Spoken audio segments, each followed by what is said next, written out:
Hello mga boss, ito share ko lang itong gagawin kong Toyota Altis. Ang problema nito, paminsan-minsan tumitigas yung manubela. So may mga ginawa na. Dito sa labas, pakita ko sa inyo, no? Ayan, no? Meron siyang on-off sa battery.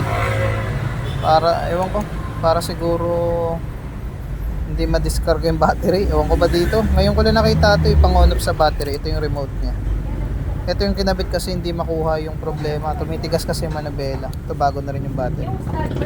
Ngayon, titingnan ko kung makakaya kasi may mga tumingin na rin dito.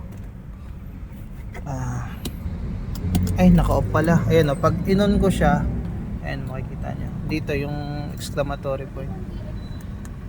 Ayun o, galing ah. Ngayon ko lang nalaman yan ah. Kaya pala di ko mausog yung pinto. Ay sorry, yung upuan. Ayan. So titingnan natin kung makukuha natin to.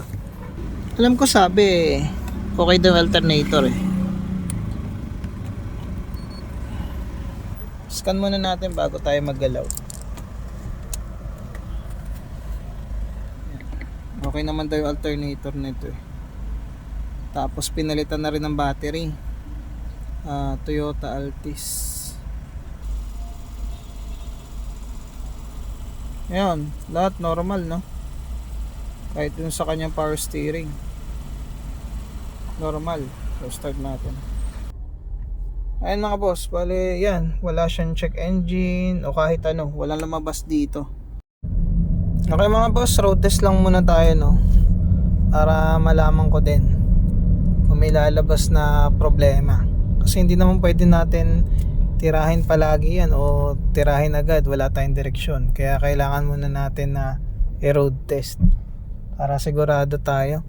Medyo mahirap kasi to, intermittent, yung minsanan lang lumabas. Kaya kailangan bago tayo kumilos o bago tayo magpapalit ng mga pyesa kailangan matest natin maigi.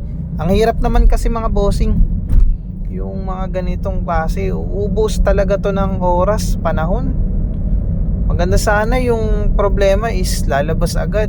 Mabilis lang natin sanang matest yan. Kaya lang, eto kasi hindi. Paminsan-minsan lang. Kaya mahirap din.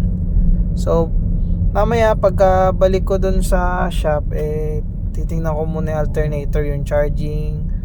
Tapos, i-ripple test ko. Kung alam nyo yung ripple test, iti-testing ko yung output niya, kung okay ba siya, kung baka may problema siya sa diode, hindi lang nagpapakita. Okay mga boss, road test ko lang to, tingnan ko lang kung may makikita ako dito o mapapansin. Ayun mga bossing, ginamit ako na siya ng multitester para malaman ko kung ilan yung charging niya. Good pa naman yung charging niya is nasa 13.4 volts. Then pagka papaganahin natin yung ilaw, then bababa lang ng konti, pero okay pa rin yung voltage na inilalabas ng kanyang alternator or yung charging system niya. Ayan, 13.3 with accessories na yan, with full load. Okay, so bago na rin yung kanyang battery mga bossing, and kapapalit lang yan. Ngayon, sa kabilang side naman is tinitingnan ko dito yung AC ripple ng alternator. Tawag dito mga bossing AC ripple test para malaman ko kung okay pa ba yung diode. So dito napansin ko na yung VPP niya o voltage peak to peak is hindi pasado para sa akin. Nagkakaroon siya ng spike. Medyo mataas, nagti 3 volts, 4 volts. Hindi maganda yun mga bossing. So dapat ang voltage peak to peak is 0.2 or 3 volts bago natin masabing healthy yung diode. Pero dito, ang taas ng peak niya, so ibig sabihin niyan mga bossing, hindi na healthy yung kanyang mga diode. Pagka nagpalit tayo, diode packs ang papalitan natin or buong alternator. And nahirapan kasi ako maghanap nito gawa nung ang mga ginagamit ko, multitester, clamp meter, scanner, wala naman ako makita sa mga yon, kaya ginamitan ko siya ng oscilloscope.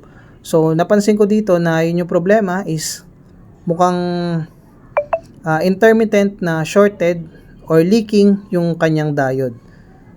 Kaya ang findings ko dito mga bossing is faulty yung kanyang alternator.